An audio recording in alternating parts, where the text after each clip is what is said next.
Salam saudara-saudara. Shalom. Mari kita buka dalam doa.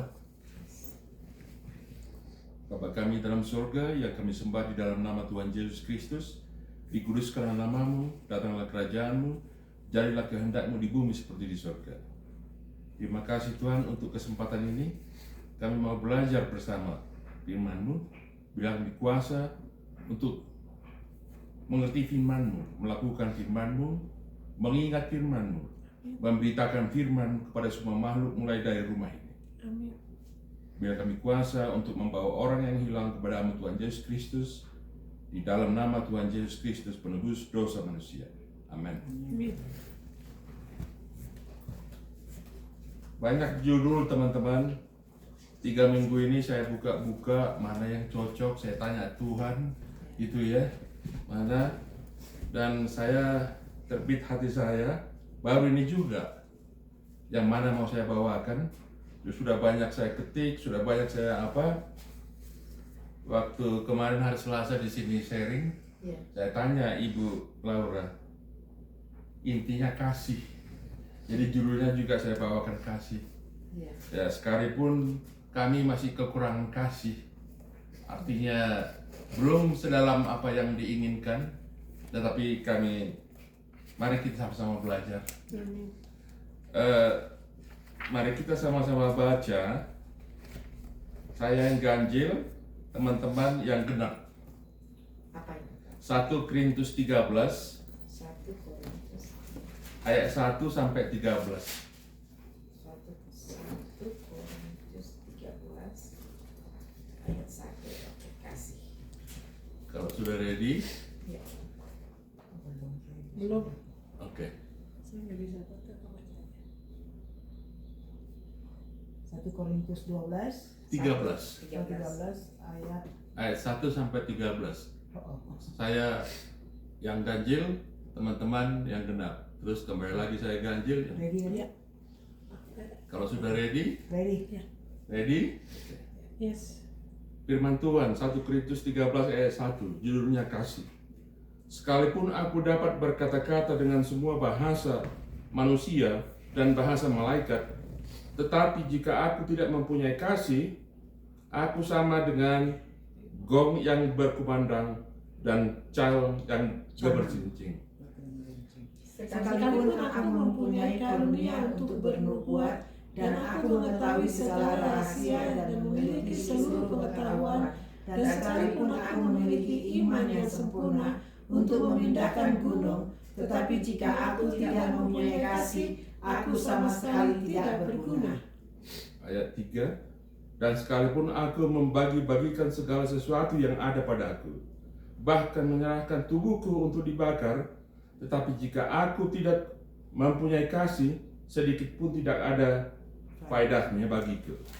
Kasih itu sabar, kasih itu murah hati, ia tidak cemburu, ia tidak memegahkan diri dan tidak sombong. Ia tidak melakukan yang tidak sopan dan tidak mencari keuntungan diri sendiri. Ia tidak pemarah dan tidak menyimpan kesalahan orang lain. Ia tidak bersukacita karena ketidakadilan, tetapi karena kebenaran. Ia menutupi segala sesuatu, percaya segala sesuatu, mengharapkan segala sesuatu, sabar menanggung segala sesuatu. Kasih tidak berkesudahan, nubuat akan berakhir, bahasa roh akan berhenti, pengetahuan akan lenyap. Sebab pengetahuan kita tidak lengkap dan nubuat kita tidak sempurna. Tetapi jika yang sempurna tiba, maka yang tidak sempurna itu akan lenyap.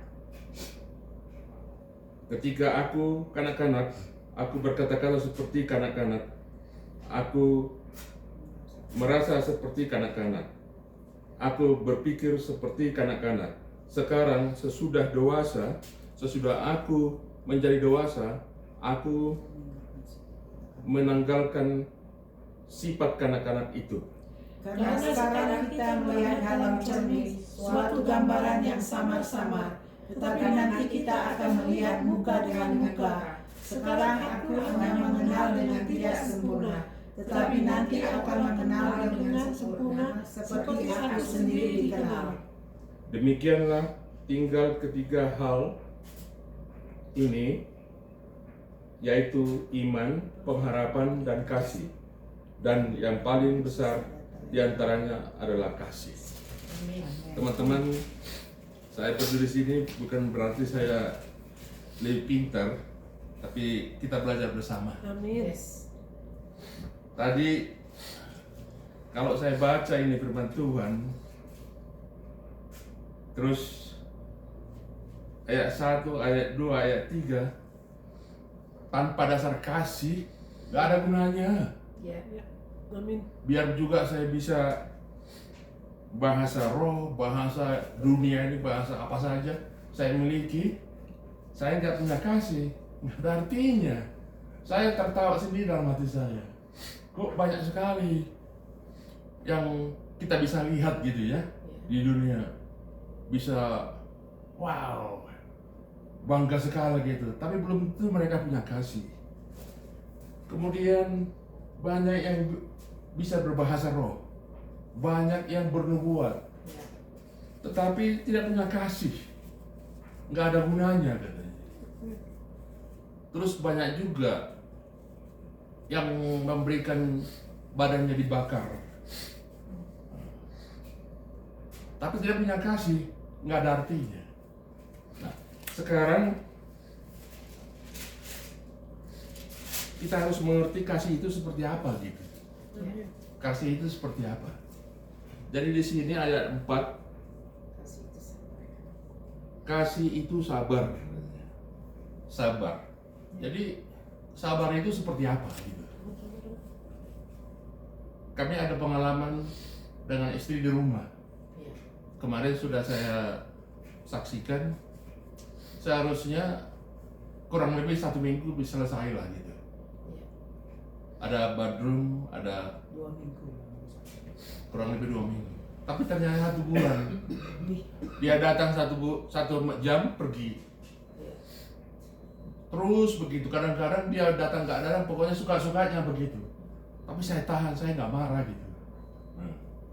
Apakah ini termasuk sabar Tuhan? Saya bilang.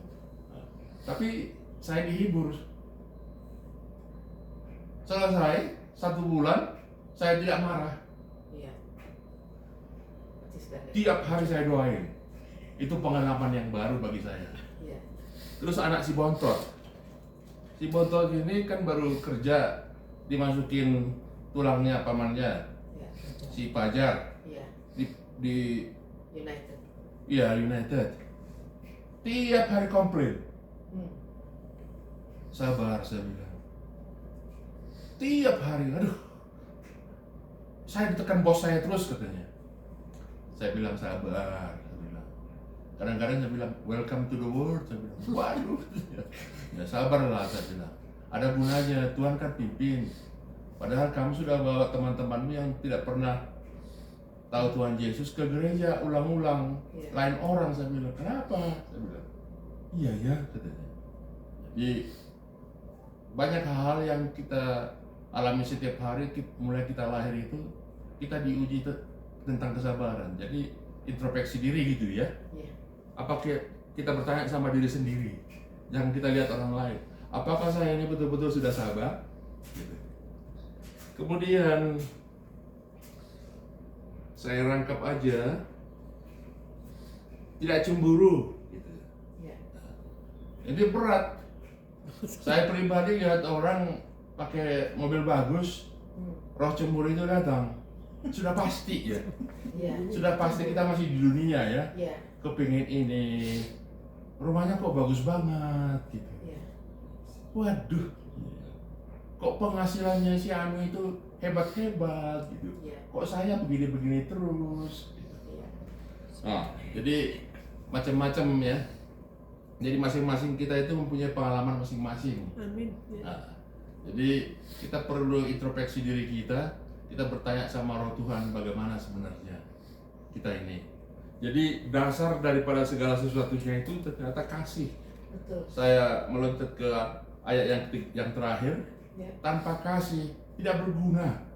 Ya. Nah, itu Tuhan Yesus sendiri waktu datang ke dunia ini, dia show ke permukaan bumi ini kasih sayangnya supaya kita itu bisa selamat gitu. Ya. Ya. Saya itu Tuhan, saya datang menyerupai manusia. Jadi dia tunjukkan contoh-contoh bagi kita. Kemudian kita juga kalau kita bisa mencontoh kasih sayang itu, bagaimana caranya?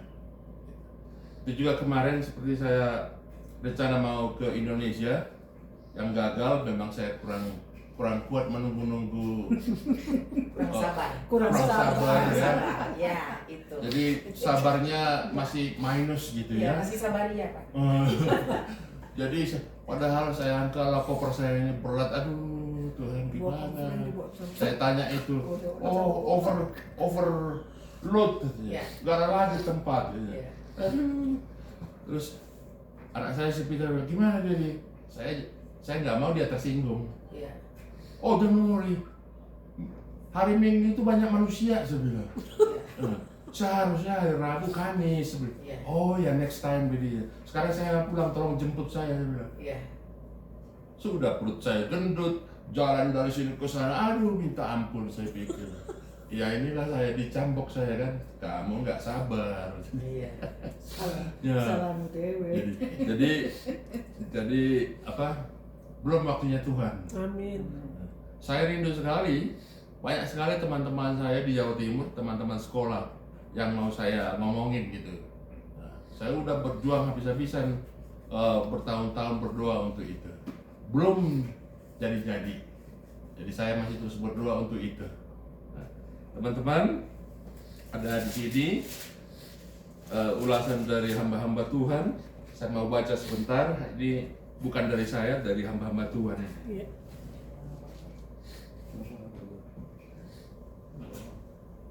Mereka yang hidupnya dipenuhi dengan kegiatan keagamaan belum tentu menyenangkan hati Allah. Amin. Bahkan bisa jadi mereka itu sama sekali bukan orang percaya. Misalnya mereka yang berkata-kata dengan bahasa roh, bernubuat, mempunyai pengetahuan, atau melakukan pekerjaan-pekerjaan iman yang besar. Namun pada saat yang sama kekurangan kasih dan kebenaran yang seperti Kristus, maka mereka itu sama sekali tidak berguna. Di pemandangan Allah, menurut pertimbangan Allah, kerohanian dan pernyataan iman mereka ini itu hampa dan mereka tidak memiliki tempat yang sesungguhnya dalam kerajaan surga. Mereka tidak saja berkekurangan dalam kepenuhan roh, tetapi diri mereka juga tidak didiami oleh Roh Kudus. Manifestasi rohani melalui mereka tidak berasal dari Allah, tetapi dari roh yang lain, yaitu roh jahat. Jadi kita tidak usah heran, itu sebagai penutup, tidak usah heran kalau banyak yang meniru-niru Tuhan Yesus, bikin mujizat gitu ya, tetapi tidak punya kasih gitu. Jadi cara mengujinya apa? Yang itu tadi, ayat 4, ayat 5, ayat 6. Contohnya salah satu misalnya, tidak sabar, itu buah yang nyata gitu ya. Kita introspeksi diri kita, sombong dan seterusnya tadi. Teman-teman, ada dari Pak Otto, itu aja dari kami, ya. Apa 2 berkat ya? Nanti Belum ya? belum. Ya. Belum nanti. Oh nanti ini. Iya. Oke. Ini itu doa dulu. Ya, abang bisa doa syafaat. Doa syafaat sekalian aja. Sekalian. Iya, doa syafaat dulu aja nggak apa-apa. Mungkin doain Pak Jesai sama Mona Iya. yang sedang perjalanan terus. Eli aja lah berdoa. Eli berdoa. Doa apa?